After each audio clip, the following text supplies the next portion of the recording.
Hi, I'm Rob Vanstone. Welcome to the latest edition of the Rumblings video podcast. As we warned you last week, we're going to discuss various aspects of at least the early stages of the CFL's free agency period. I'm here, as always, with my Leader Post colleague, Marie McCormick. I know the subject matter is predominantly football, and that's why you're here, but I think we'd be remiss if we didn't take the first few minutes to talk about our friend Brad Hornung, who died Tuesday night. He was 5 days shy of turning 53 years old. Really sad news. And Brad played for the Pats. His story is well known. I'm not sure enough as many people are aware of what an ardent sports fan he was in general. And he always loved to talk about the Rough Riders, always loved to talk about anything to do with sports, and just a tremendous person. And we knew that this was coming because word had circulated not that long ago that Brad had cancer and that the prognosis wasn't good, but it still hits you like a lightning bolt when you get that news. And I just like to express my condolences out of my family to the Hornung family, to Terry and Leanne, wonderful people, and all their friends. There's just a legion of people who are really sad today. There's as many people, if not more, who have been inspired by Brad Hornung and the manner in which he lived his life. And I think that's an example that we can all emulate and at least try to. Brad set the bar really high. I never met Brad, but I was on the copy desk the night that accident happened. Accident, I guess we can call it now too. And I remember at the time that you didn't really know what the prognosis right after. Other than you knew that it was very serious. You were at that game, Rob, weren't you? I was not at that game. I was supposed to go. I was in journalism school at the time, and I was supposed to go. And we ended up having a ton of assignments due early that week. Those dastardly professors gave us a lot of stuff to do on a Friday, and so it pretty much destroyed what plans we had for the weekend. So we didn't go. And I can honestly say it's the only time ever that I've been glad that I wasn't at a Regina Pat's game. I can't imagine what it was like March 1st, 1987 at the then Agrodome. More than 4,500 people are there. The game is delayed for 40 minutes. After Brad was hurt in the second period of that game. His dad was at the game. They saved his life on the ice. The doctors, Stan Shumlak, the Pats trainer at the time, Brad had swallowed his tongue, and Stan Shumlak was always, he basically saved Brad's life, and a lot of people did. And Brad ended up in a situation that, of course, that was horrible. But what he did with it afterwards, I think, is the lesson that we can all learn, beyond March 1st, 1987. He got a university degree, took university classes after that, got an honorary Doctor of Laws degree on June 8th, 2018. It was appropriate that it was June 8th because he wore number 8 for the Regina Pats, and that number was long ago retired by the Pats. Scouted for the Chicago Blackhawks, scouted for NHL Central Scouting. His dad was a scout with Phoenix, then Winnipeg.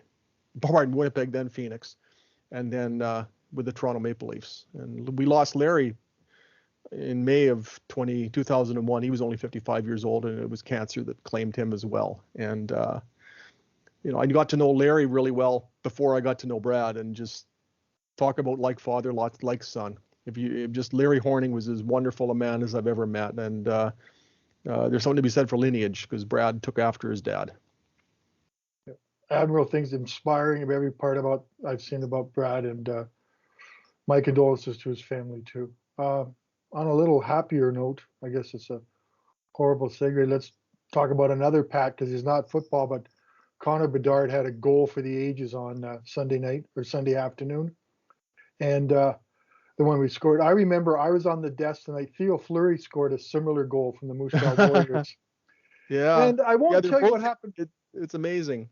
And he scored that goal, and I was on the copy desk that night, and two of us didn't catch that picture for some reason. No one told us that the photographer at the time. It was a Roy Antel photo. And no one had said a word to us that he had this picture. And I'll say we probably have 40 back in the day contact sheets from a game. So, but I can tell you, Bob Hughes caught up with us to discuss our myths, you might say. And that picture ended up being in the prominent place in our sports department. And I don't know where it is now, but it still was an amazing picture of Theo Fleury flicking the puck up over between his legs. But I will, because you did such an an outstanding job of describing Bedard's goal. How do they compare? Well, I was at the game where Theo Fleury scored the goal. I was sitting in the bleachers behind the West goal with my friend Brett Burlock. And the Pats, they actually had a 10-game round robin playoff format that year. And it was if it wasn't the Pats' last game of the round robin, it was the penultimate game. And the Pats had already been eliminated from any possibility of proceeding beyond the round robin, but they still had playoff games to play. It was just the silliest format. So here comes Fleury, and in his what was then is only his second season with the Warriors. You covered his first for the Moose Jaw Times-Herald, and he scores this goal. I turned to Brett and I said, "Did he just do what I think he did?" You know, nobody really tried trick shots back then. He was kind of the original practitioner of that stick between the legs shot, and now you see it even in shootouts sometimes. But what Connor Bedard did, I wish I'd been there for that goal in person. Even though I wasn't, it's still, I mean, it was just on TSN yesterday. That was yesterday being Tuesday, and that game was played Sunday. I think it'll be plays of the month. I think it'll be plays of the year. We'll probably be seeing that play for decades. That play will outlive us in terms of replays. Yeah. He came in on the Calgary Hitmen defenseman and put a move on him, kind of a toe drag, and basically sent the defenseman to one knee, and not easy to do to a Sutter. And then came in on the goaltender, and I talked to him yesterday about it, and he said he saw that the goalie was veering quite significantly to the left side of the crease as facing the crease. So as Connor was kind of going with him, he saw that the opening to the net was on the other side. So with his body, with his momentum carrying him to the left, he figured he had to do something to get the puck to the right. So he put the stick between the legs and flipped the puck over the goaltender and in the net. Just That's amazing. Wow. It's and Dante DeCarry on the radio broadcast said, "I've never seen a better goal than that." And then instantly the clamor became, "What does it look like?" And thanks to the wonder that is Twitter and social media, it appeared very quickly on the feed. And I talked to John Paddock about it on Tuesday. He says he's seen that goal 40 or 50 times. I talked to Connor about it, and he says, I saw it. It came up on his Instagram feed, so he watched it once or twice. And I said, "Do you really expect me to believe that you only watched that goal once or twice?" And he chuckled and he said, "Okay, maybe a few more times than that," but then I went on to something else. He's a very modest, nice kid. So, but man, what a goal. It was almost like he was in slow motion too. Yeah. He's flying at such a high speed, but you're watching going, "Oh man, he's just got such control of his body." And I'm watching this going, "Holy smokes." It was like, I think it was a Canuck last night. JT Miller went coast to coast and scored a goal defenseman. And it was almost like the same thing. It was like he was in slow motion compared to the other guys. And what a beautiful goal. And we've been so fortunate we get to watch Bedard for this year and probably for next year. And that goal, I hope, encourages more people to go to Pats games. I think the restrictions are being lifted, so maybe we're going to get some more bodies at sporting events. But what an amazing goal. But Rob, so much is made of the Rough Riders in this community, and I'm not trying to downplay the Rough Riders at all, but I mean, they're a big deal, and they're why we do this podcast. But you've got an opportunity for basically the next year and a half to watch someone who's going to, I think, be an elite National Hockey League player, and take advantage of that opportunity while you can, because time is we sadly discovered in the case of Brad Hornung, Clark Gillies, Bernie Germain, the third former Pat to pass away in the year 2022. Time just passes so quickly. Take advantage of opportunities when you get them. And my goodness, the Pats are at home on Friday against the Calgary Hitmen, and it was against Calgary that Connor scored that goal. So who knows what he's got up his sleeve for the rematch. It's a big deal to have a player of this caliber playing junior hockey. We might not see anybody like this for a long time, if ever. My youngest daughter, in her own little manner, told me, she texted me after going to the last Pats game, says, "This Connor Bedard kid's got a pretty good future, eh, Dad?" So, yeah, he's pretty good. Yeah. So she even noticed that she's a big hockey fan, but she went to the game because there was an opportunity to see Bedard, and he's worth it. He's worth the price of admission. And I know when they put the games on TV, I remember a little while back, there was curling on, and there was a Pats game, and the Pats game went out. We all watched the Pats game. So Good for Well, Access to have it on some TV. curling Hall of Famer you are. Yeah, I know. I got outvoted about 9-1, and 2 I Yeah. didn't even could vote yet. So You know, I lose battles all the time. My wife wants to watch channel 161, the Greek channel. Rob goes upstairs.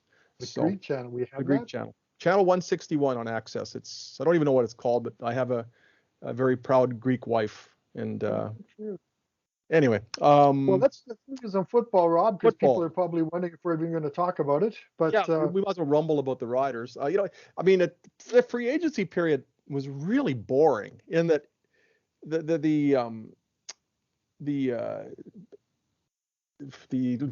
preamble, which allows teams to the legal negotiate in tampering advance with the deadline. I mean, that window kind of kills a lot of the buzz for February the 8th. And so when that day came, bang, Riders signed Darnell Sankey. Bang, the Riders signed Derek Moncrief. And that was pretty much it for the impactful signings here. There were a few around the league after that. Greg Ellingson goes to Winnipeg and Andrew Harris to Toronto, etc. But that, I think there are like that free agency deadline just burned out really quickly. By noon, it seemed to be old news. Yeah, I agree with you. I thought it started a little slower than that. It didn't really seem, and then within 90 minutes, yeah, I think, but you know, it was happening before, so I think they had to have the legal I hate that legal tampering phrase, by the way. I like the CFL pre-negotiation window or something, but Yeah, it is but I mean, the tampering took place, and I'm betting they have to because the NFL does it. You can't negotiate contracts on one day. They had to open that up. Now, does the CFL have to find a way not to leak every signing? Well, people want to know that information in this day and age. There's no secrets. The players were posting the information for teams. oh, exactly. I So, mean, Lucius Purifoy let the world know that he'd signed or was going to sign with the BC Lions, etc. It was Ed Gainey who let the world know that he wasn't going to return to the Saskatchewan Roughriders, etc. So that's where you find out a lot of these things. As you look at the Roughriders now, Murray, after the additions of 2 linebackers and virtually nobody else since Josiah St. John and Canadian receiver today.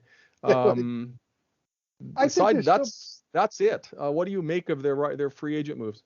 Well, I think they needed linebackers. I really do. I think they were kind of, even with Larry Dean hanging around, I don't think they're going to bring back Dion Lacey. They needed to bolster the linebackers. He's off to Edmonton.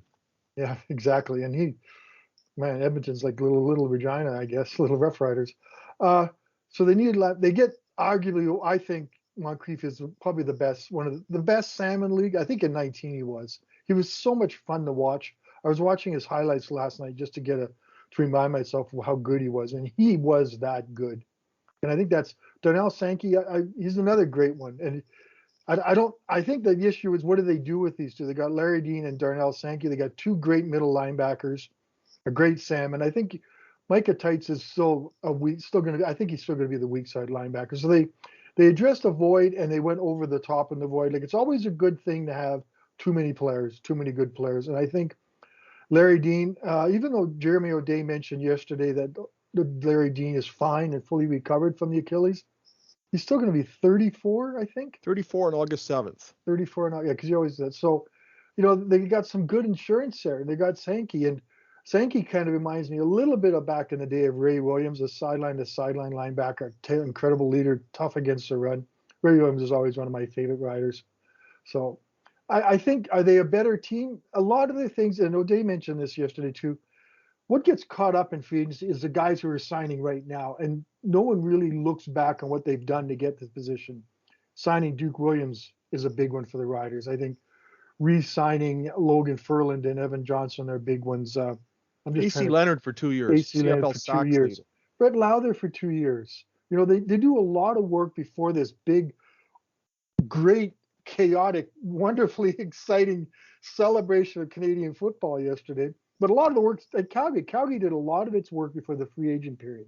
Yeah, so John Hufnagel joked he didn't even have enough money to go to McDonald's after he spent all his money. And he got Reggie Begelton for $160 reportedly. Yeah, no. And now Kenny Lawler's making $300,000 a year and Duke Williams is making $260. But Reggie Begelton's going to be thinking, maybe I should have waited. Yeah, but at the same time, if you wait, you're waiting to say, well, I don't have any money left. Here's $120. You go, yeah, but Begelton's just as good as the other two. I think he is too. Look at the Lucky Whitehead money. boy, Reggie Begelton's better than Lucky Whitehead. But Whitehead gives you the versatility of returning kicks too, though.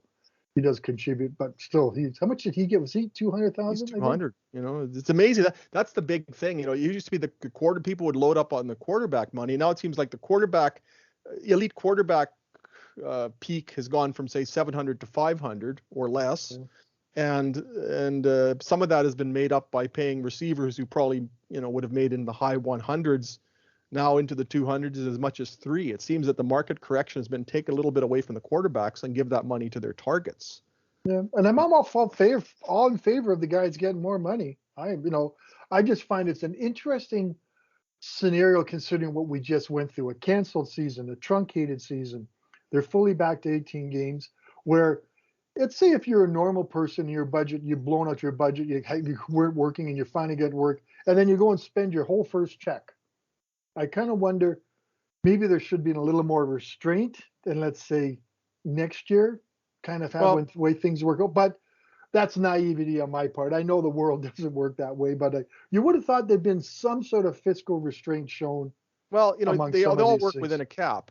And if you're looking at where the Grey Cup is this year in Regina, that nobody's, it would have been foolhardy and for the Rough Riders to say, well, we're going to spend closer to the floor than to the ceiling because of restraint when the Grey Cup is here this year, and they've got to pull out all the stops to get there. So if the Riders are saying they're going to spend to the cap, whatever that cap may be, because that has yet to be negotiated, which is another silly story. I think you have to think, okay, with the Rough Riders having a Grey Cup here, they are going to spend every cent they can spend.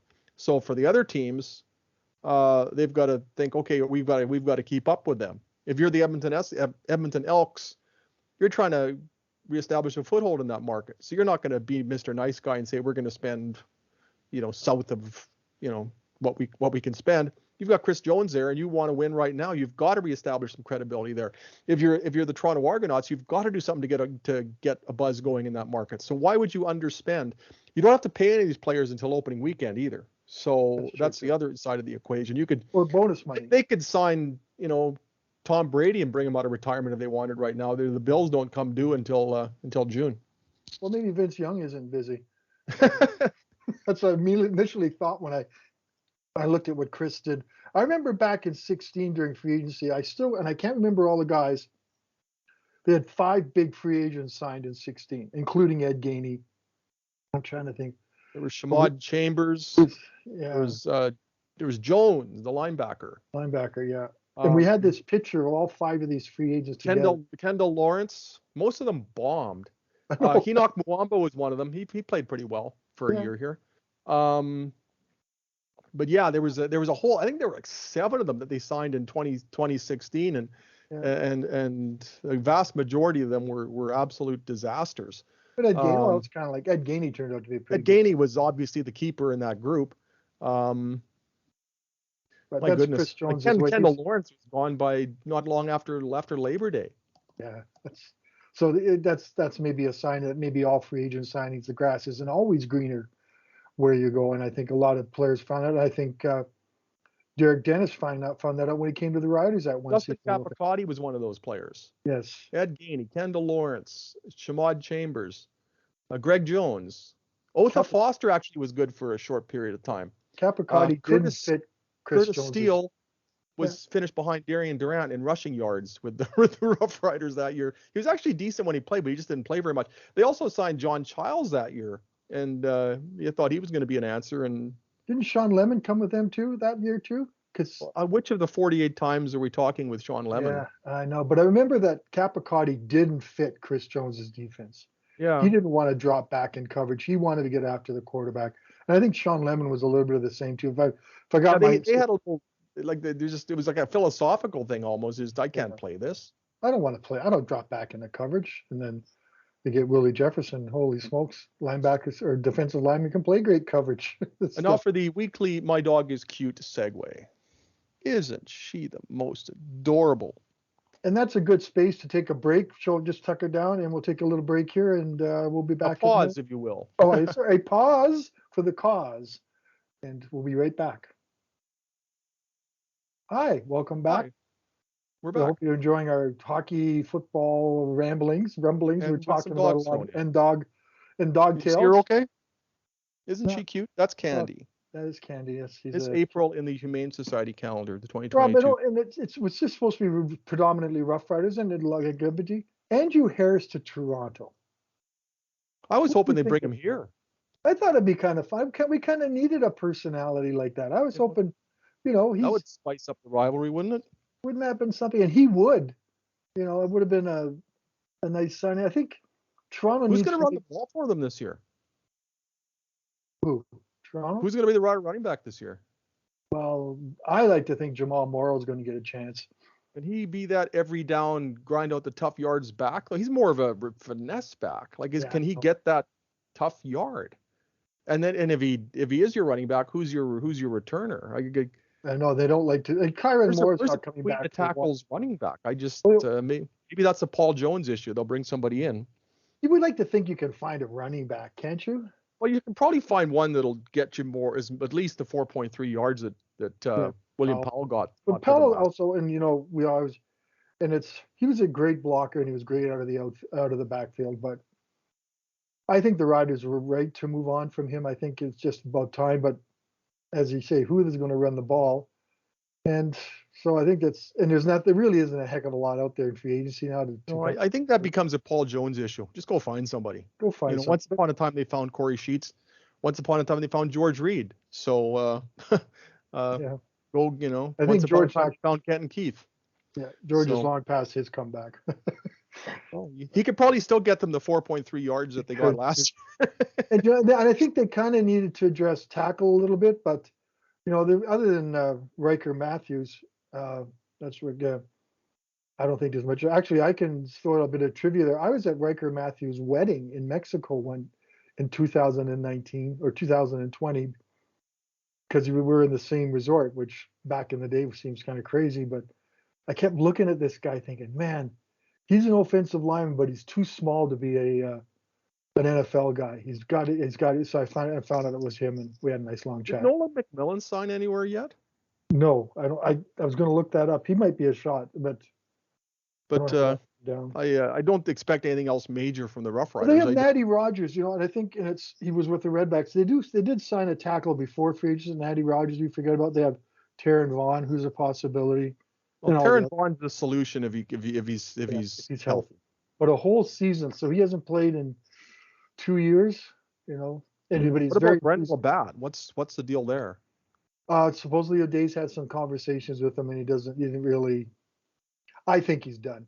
I have nothing. Wasn't the TSN that was pretty much saying that he's done? Yeah, well, everyone's been saying that. He's done. I mean, face it. I mean, he barely played in 2019. He's 36 years old by the time this season gets going. I mean, and they've groomed the successor to that position. Yeah. Logan Ferland is back. So, and you hate to say suddenly you bring Brendan Labatt back, and what do you do? What does that do to your salary structure? Yeah, so he's not tremendous player, tremendous guy, but I just can't see a scenario where it's logical for him to return.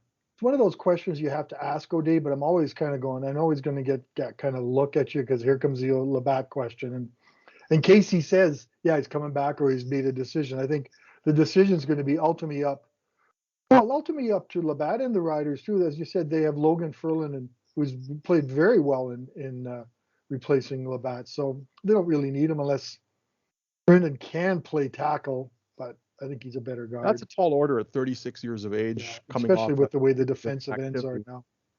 I just don't know. Next stop, Hall of Fame for Brendan Labatt, but I'm just not sure how it works in this year.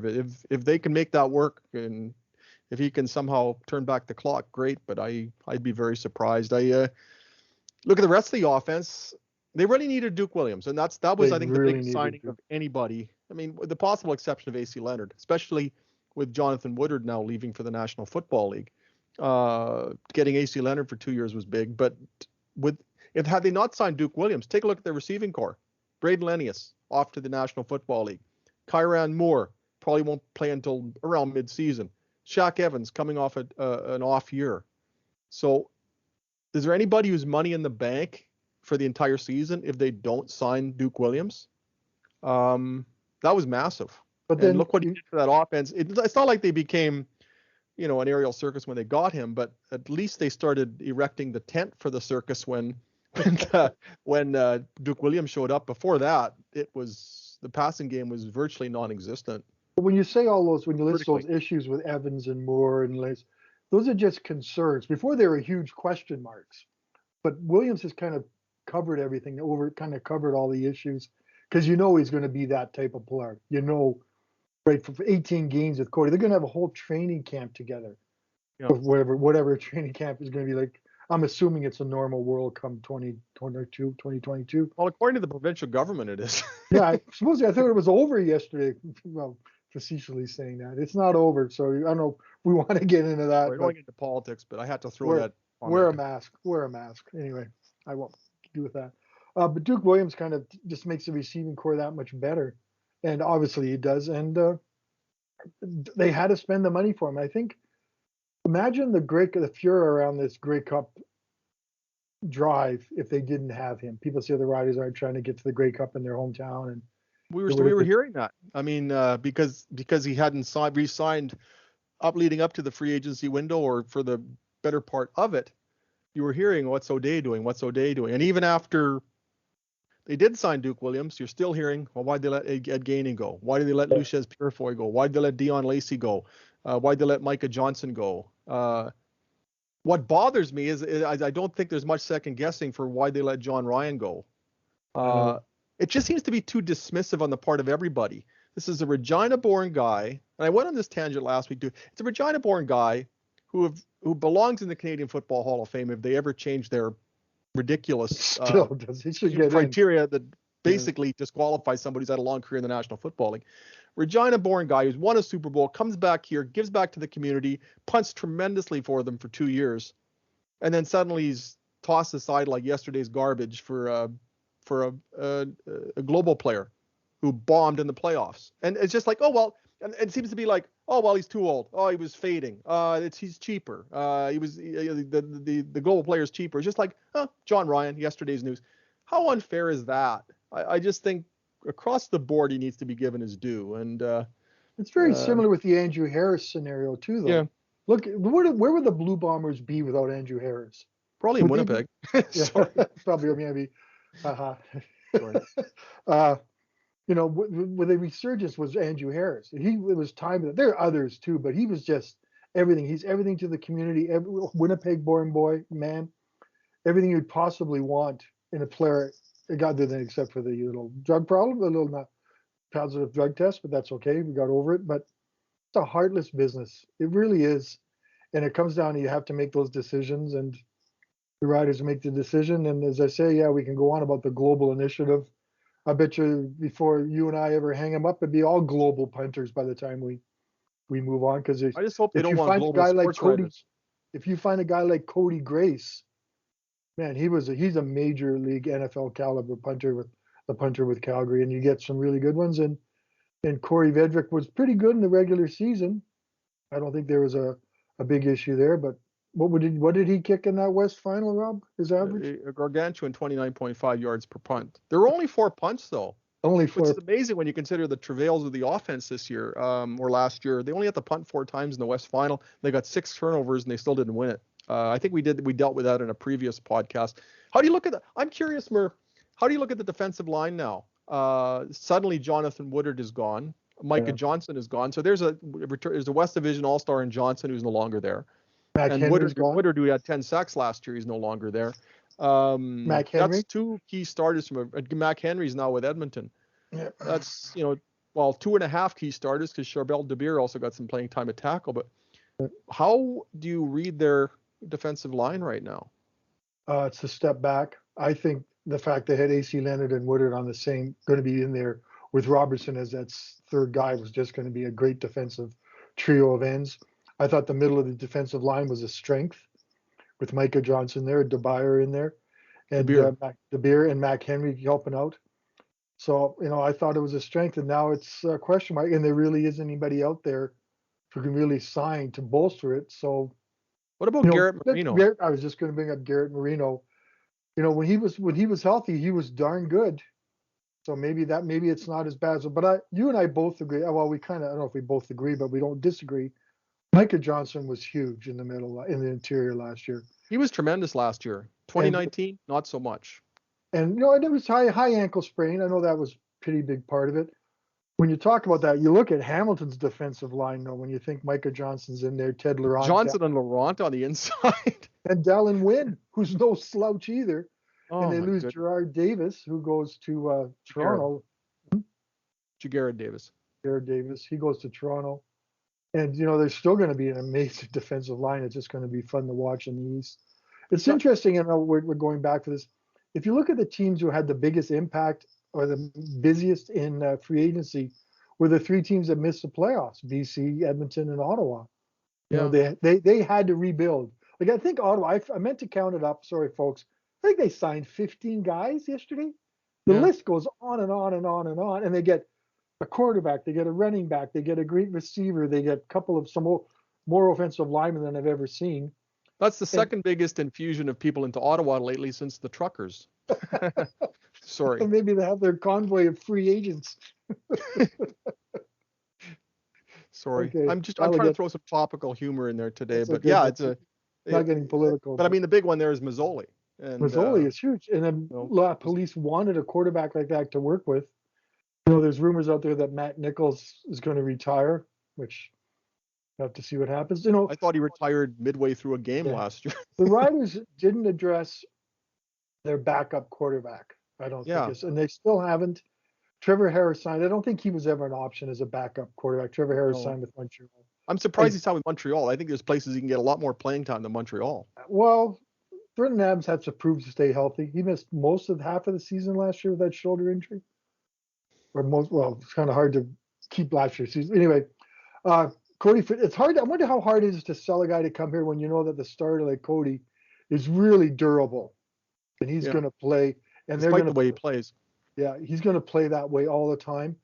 Obviously, they moved on from Isaac Harker. I think we all saw that coming when he was. They moved on before the season was out. When they saw that demoting him in favor of Mason Fine. And is Mason Fine ready to be a number 2? I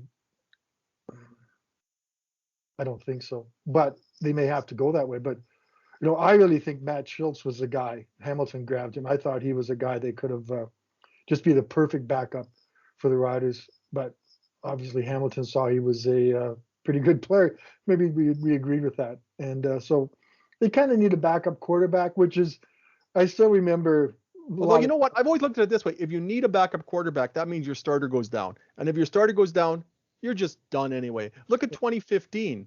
They had a perfect. I mean, in 2014, Darian goes down. Tino Sinceri comes in, and then Seth Dagey starts, and then Kerry Joseph comes back, and the whole roof caved in on a season in which the Rough Riders were 8-2, and they figured that the problem there was that their quarterback got hurt, and there's such a correlation between the decline of the Rough Riders in 2014 and the departure of the unavailability of Darian Durant. So they figured, okay, 2015, they're going to cover themselves in case Darian gets hurt. So they signed Kevin Glenn. Darian gets hurt right at the end of the first half of the first game of the year. Kevin Glenn comes in and lights it up week after week after week, and they still kept losing. They ended up 0-9, and they fired their coach midseason. So even when they had that backup where there was really no drop-off, they were in trouble. So I think I can almost look at it from the standpoint that if Fajardo goes down, they're in trouble. Like, if you lose your starter, you lose your starter. It just, whether it's Tino Sinceri or Kevin Glenn, you're just done. So, but you still got protect Cody as best you can, Saskatchewan Roughriders. Yeah, but you still got to carry one because you got to have someone else throwing balls, and you have to have that third string quarterback. And Paxton Lynch's name is still out there, but unless he's been vaccinated, he's not coming back. And I don't think he's coming. Unless he's Vaxton Lynch, he's not coming back here. Sorry. That's it. But I don't think he's coming back. We don't know till things happen. But it was a long, chaotic day yesterday. It was so cool to watch everything happen. Like kind of free agency day is a little different than the draft day and stuff. There's actually things you can see teams changing. The CFL draft is exciting to watch these kids coming into the CFL, but you don't see the immediate impact because usually it takes them a while. What's exciting about the CFL draft? Nothing. Who's this offensive lineman? I've never heard of him before. Who's And that he's always offensive the lineman? first I've pick never over. heard of him before. Well, yeah, so really, there's nothing about the draft, and people say they should do more with the draft. I think they do enough Hey, with it. Noah Picton wins the heck Crichton. Let's not draft him at all. I mean, Yeah, exactly. Yeah, you win the. what a great concept the CFL draft is. Not even Sorry. give them a chance. Yeah, it must be tough being in that position. But actually that creates a nice little connection to the BC Lions, who have Isn't Nathan that North, interesting? and now they got Michael O'Connor, who I've always been, for some reason, after watching him play in UBC and seeing more UCU sports games, a big fan of. I think he can I play, saw him at UBC too. Yeah. and I think he can play. I think he's a guy. So now they have two Canadian quarterbacks, wonderful for them, and not a single benefit other than you have two Canadian quarterbacks. Well, Dave Naylor tweeted yesterday that they have changed that rule, and you now get credit for starting a Canadian if he happens to be a quarterback. So it does have an impact on the ratio now. I had heard it said in other forums that there was still the Brandon Bridge scenario in place where the Riders didn't get credit for starting a Canadian. But Dave tweeted yesterday, and I hope I haven't got it wrong, that is actually part of either the CBA or amended CBA, and so the Lions will get credit for. They want to bring it into the CBA. If he starts a quarterback. Sorry, I don't mean. They want to bring it into the CBA. I don't think it's part of it yet. Because there's a new CBA coming up, Rob. Why don't you rumble? And I'm going to check Dave's Twitter account because I'm pretty sure he refuted something that was said. I still remember when game one of the season last year when the BC Lions came here and Nathan was the starting quarterback, even though Mike Riley was supposed to be the starter, and he looked a little uncomfortable to say the very least. But do you think is there room for two Canadian quarterbacks? I think Michael O'Connor. Well, if you got one, you better have two because it's the old deal. Regardless of what position it is, if you're starting a Canadian, especially at a non-line position, you need a backup. That's always been one of the deals with Canadian running backs. If you've got a starting Canadian running back, you need to cover yourself with one right behind him. So that's Winnipeg probably did a good job with factors that. in what they're doing there. Winnipeg did a good job with that with Brady Oliveira and Johnny Augustine, and that's why Andrew Harris is a Argonaut. Yes. But, I'm still looking for Dave's. What do you make of the Riders secondary, Murr? With Purify, I mean, I realize Purify can play many positions, but most of the time with the Rough Riders, he's a defensive halfback. So he's gone, and Ed Gainey's gone. The CFL's passing games are generally oriented towards slot backs, and you've suddenly lost the two veteran. Well, Jeremy Clark played pretty well. Jeremy Clark played pretty well last year. So did Damon Webb. But they're kind of they're not on the strong side. Or I think Gainey. I thought Gainey still had another year or two left. I mean, obviously Chris Jones feels that way, agrees with me. I thought Gainey, he got better as the season went, and he did play well in the playoffs. So would have kind of thought to him, there's going to be, you have to move on sooner or later from these guys, and I guess that's why moving on from Lucius Purifoy puzzles me, because I still think he was such a key contributor, and I really think they lose his versatility. But maybe, I'd say maybe Jay Dearborn, when he comes back from the Olympics, can possibly be that kind of versatile guy. He, other than getting that stinger late in the season, he played pretty well. So I found the Twitter exchange from yesterday. Somebody named Matt, Doormat95, said on Twitter, seriously think the CFL needs to allow Canadian quarterbacks to count toward the starting ratio. It would be a great step in truly making our game Canadian being in quotes. And Dave's response was, they did in the latest CBA. It's already in the roster rules. So there. Interesting how nobody knows. Dave Naylor said it. It's got to be true. Dave Naylor and Dickie Dunn. So interesting that nobody has heard of it. Eh? Yeah, I'd never heard of it until you saw that. Well, if somebody's going to know, it's going to be Dave Naylor. Yeah. So well, good then. That feels what I think is a good idea. If you're going to play a Canadian position, you should get credit for it. It should count. So now they can start important position in the field. So now they can start 4 American receivers if they want. So what about the Riders in the ratio now, Murr? This gets interesting because they've lost Braden Lenius, so there's a starting Canadian that they're going to have to replace.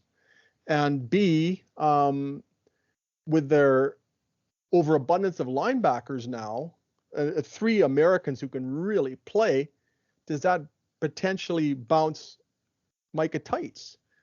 And if so, where do they put where do they find those 7 Canadian spots?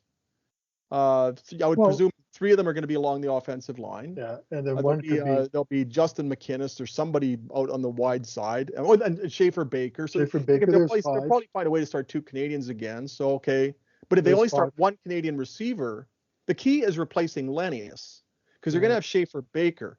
If they can't replace Lennius with a Canadian, then there'd be Mike Adams starting on defense, and there'd be Charbel DeBeer or Micah Tights or DeBeer at the tackle, or maybe an Alan Simikinda.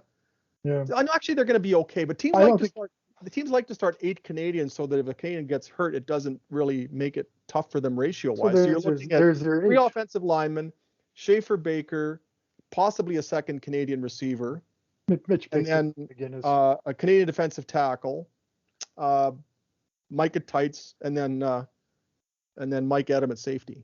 Yeah, that's pretty good. I think I talked myself into an answer and. Well, I thought that's because I hadn't really given any thought because I was laying in bed the other morning. I was kind of running through my starting Canadians and the ratio. I went, oh, they're going to be in good shape. Yeah, but it's interesting because I thought just a snap judgment. I thought, okay, with losing Lennius, that complicates things, and it may, but they've actually maintained their ratio okay. I think signing Mike Adam was big. Yeah, and I'm a big fan. Jay Dearborn, Eli Buka too. Eli Buka. Buka can play the corner if he wants. He can play safety. Jay Dearborn has done a lot, and I said, he's in the Olympics, folks. This guy's an athlete. I know he's a brakeman on a bobsled, but Canadian football players, Jesse Lumsden's been there, Sam Jaguar's there, Simon, and these guys have all kind of Canadian bobsleds recognized that football players. Ben Copewell is there. He played for the University of Saskatchewan Huskies, played high school football in Moose Jaw. So these guys, they recognize he's running back in Moose Jaw. Yeah, and he was pretty good with the Huskies too. They bring these guys in and they fill in and they do a great job pushing a sled or sleigh, whichever version. Bobsled or bobsleigh? I have to ask Santa, I guess. Yeah, our CP kind of goes back and forth. Well, I kind of looked at, but anyway, it's I think the Riders kind of went into free agency. I think we touched upon this in pretty good shape. Did they come out better shape? I think they came out a little better shape. One position. There's still there wasn't much fortification. Joe, can I speak up for Josiah St. John here for a sec? Sure. And maybe this will be my tangent of the week, but he signs and there's virtually no fuss over it, and sure. And he still has to wear being the first overall selection in the 2016 draft. Last time I checked, Josiah St. John didn't draft himself. He got some bad advice from an agent. Who among us hasn't done things we regret when we're in our early 20s? I'm not sure, Murray, you and I can even remember when we were in our early 20s, but we were at one point. There's scrapbooks to prove it. But when they've actually used Josiah St. John, he's done okay for them. He's never let them down when he's played. And, you talk to him, he got kind of a bad rap because of that inauspicious start with the Rough Riders. But he's a really good, nice guy. And whenever they put him in, he has never let them down. So I think he's actually a decent reinforcement. People are going to look at Josiah St. John and say, oh, geez. But he's never let them down. Once he's settled into his CFL career, he's been fine for them. Is he a first overall talent? No. But neither was Tyson St. James. Neither was Shomari Williams. The Riders have swung and missed with a first overall pick before. They can't all be Scott Schultz. Or Ben Heenan.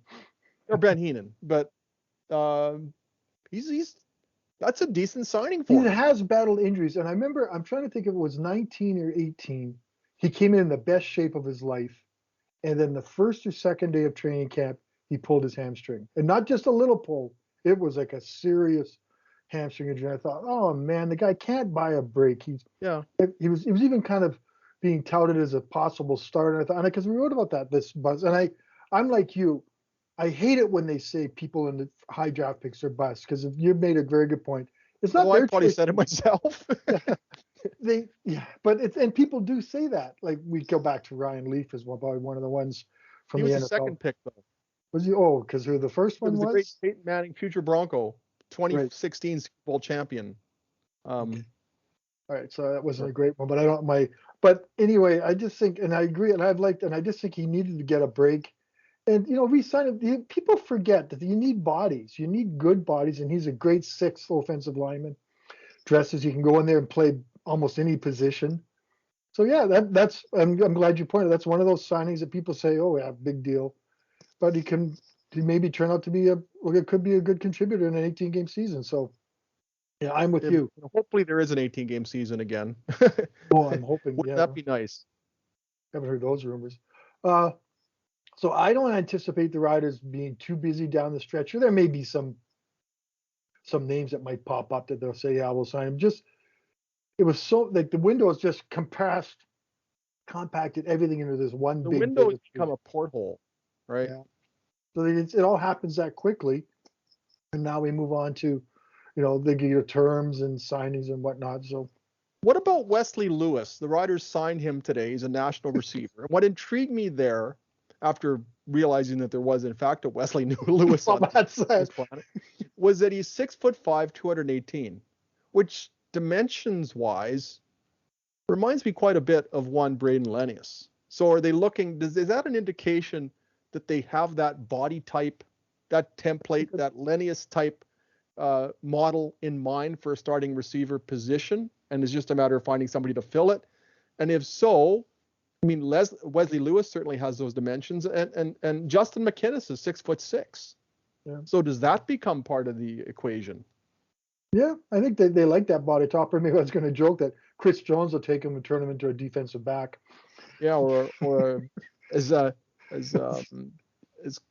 Badani said yesterday on the Sports Cage, apparently they're looking for ways in Edmonton to get around the coaching cap by basically having Ed Gainey as an unofficial assistant coach.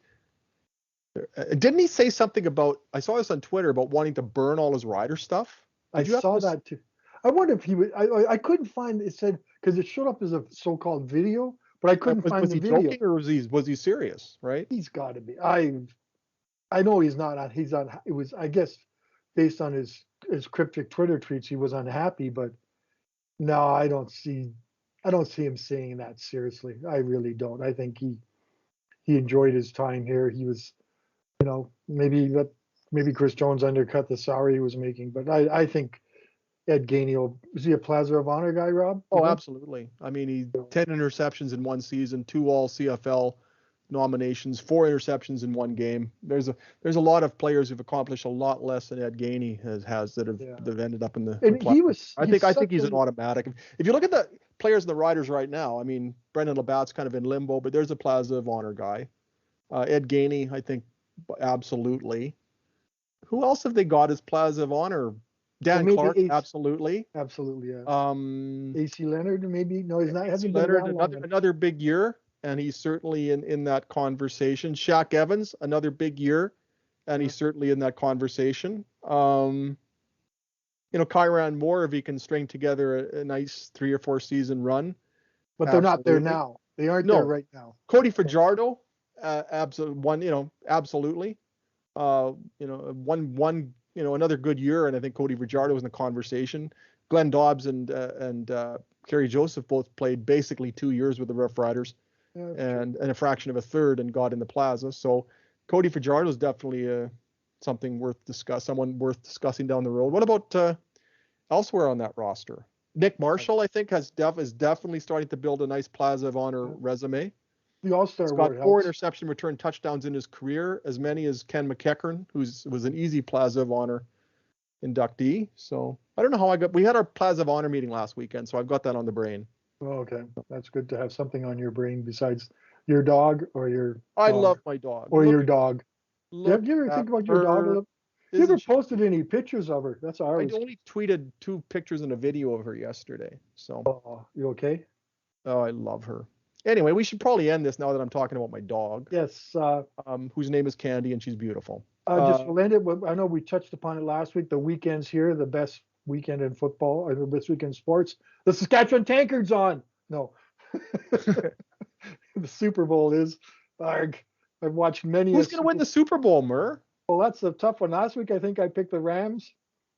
And this week, I don't know.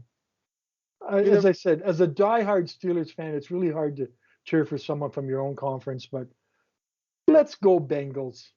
I'm thinking I like Joe Burrow, and former Rider Neglister, I know. So as of whose this father moment, played against the Rough Riders 6 times in the CFL, 4 times with Montreal and twice with Calgary. And he intercepted Lloyd Patterson while playing for Montreal in September of 1979 and had an 11-yard punt return against the Riders in 1978. Joe Burrow looks like fun. He's dressed, Yeah. he dresses well. He acts kind of goofy. He's not that sort of kind of business-like man that Tom Brady is, or even Matt Stafford is. Matt Stafford looks like he's kind of fun too. You look at the Super Bowl, though, it's a nice matchup because it's a good news story either way. If Cincinnati wins, it's Wes Cates, ex-Rough Rider, speaking in the Plaza of Honor. Wes Cates is a Cincinnati Bengals fan from Ohio. And Sawyer Bittner, former Rough Rider, former Regina Thunder, University of Ottawa and University of Regina Rams quarterback of Moose Jaw, former Moose Jaw Peacock quarterback. He's a Bengals fan, so I can now say I know 2 of them. But that's a wonderful story of the Bengals. Just get them getting to the Super Bowl is cool. Yeah. If they win, great story. If the Rams win, Matthew Stafford being rescued from Detroit. I've got a rescue dog. Matthew Stafford's a rescue quarterback, and that's a really cool story. So it's nice to have a Super Bowl without Tom Brady or the New England Patriots. At least there's something fresh about it. I just wish there hadn't been so many Super Bowls without Denver lately. Well, I know your pain. And the Tankard's on too. So who's going to win the Tankard? Well, Dunstone? I think Dunstone. Sounds like Vanstone. I think Dunstone and Flash are there. And it's not saying anything about the teams, but there's a changing of the guard in curling, all the old guard. It's changing of the free guard? Yeah, the free guard zone. I was looking at the rosters, and I've written more about the kids' dads and the players' dads and grandparents than I have about anybody in the field. I covered junior hockey for 30 years. Jamie Heward's kid is playing. Mike Sillinger's kid's in the National Hockey League, etc. It's just great to look at that, and I'm reading going, holy smokes, these kids are just kids. They're older. He's a grandfather now. I can't believe that Todd Holt of the Swift Current Broncos, I remember when he was 16 years old, this little guy, and now he's a grandfather. Yeah. So are you. Yeah, so am I. But and even like you look at the Scotties on the weekend, Mark Lang is there with Penny Barker's team, and I covered Mark Lang as the coach, as a curler, as a Tankard winner and stuff. So yeah, we're getting older and we're covering more and more people, and unfortunately, and I'm going to make a little bit of a rant here, the beats like curling and high school sports where you develop these long-term relationships just aren't as prevalent anymore because we just don't have the staff to cover it, and that's kind of sad that we don't get to. Because when I went to cover that outdoor curling game on the weekend, it was like a reunion. Man, I hadn't seen these people for 10 or 15 years, like Ben said. And it was so much fun. It was such a great heartwarming moment. And except for the fact that I did the stairs 4 times, and I haven't been as active enough as I need to be in COVID, so I have sore legs, but that's okay. But what a great event. And Frost Regina, we'll throw that out there. I know we're supposed to leave. It's another great event and good family event. It was so cool to see all the families at Coronation Park and all the people there just watching curling and having a great time. And what a great idea. And let's hope it's an annual event that people will support. And and keep bringing back Iceville. Elvis Stoico's in town Friday. I'm going to be talking to Elvis Stoico as part of a media availability. So what we have here, Mert, is a landmark Rider Rumblings, which we started with hockey. We've also mentioned various levels of hockey. We mentioned figure skating. We mentioned different football leagues. We mentioned curling. So I think this as far as breadth goes, I think we've certainly outdone ourselves here. Did we mention your dog? Argue that it's bad breadth, but did we mention your dog? And we mentioned the dog. All right, we have. All right, so how about we send us out here? Diversified Rider Rumblings. Send us out. I'm now going to send us off in fine style with elocution. I hope. I've just jinxed myself. If you enjoy the podcast, please leave a review and a 5-star rating. It helps us grow the podcast. You can subscribe to the show on Apple Podcasts, Google Podcasts, Spotify, Stitcher, or wherever you get your podcasts. So now for the big conclusion, if you'd like to send us a question, you can email me. My name's Rob Vanstone. My dog is Candy, and I'm at rvanstone@postmedia.com, and we'll read it on the show. You can follow me on Twitter at Rob Vanstone, or you can follow Murray on Twitter for actual information and non-canine photos at Murray LP. Nailed it, Murr. Not a Nailed single it. One stutter, take. not a Yes. single or a single I don't know when we'll be back, but we will be back. Yeah, we will do the subsequent Rider Rumblings podcasts as events warrant until there's scheduled events such as the CFL draft or what have you. They'll be somewhat intermittent for the remainder of the off season, and then once training camp gets going in mid-May, rookie camp starts I think May 11th.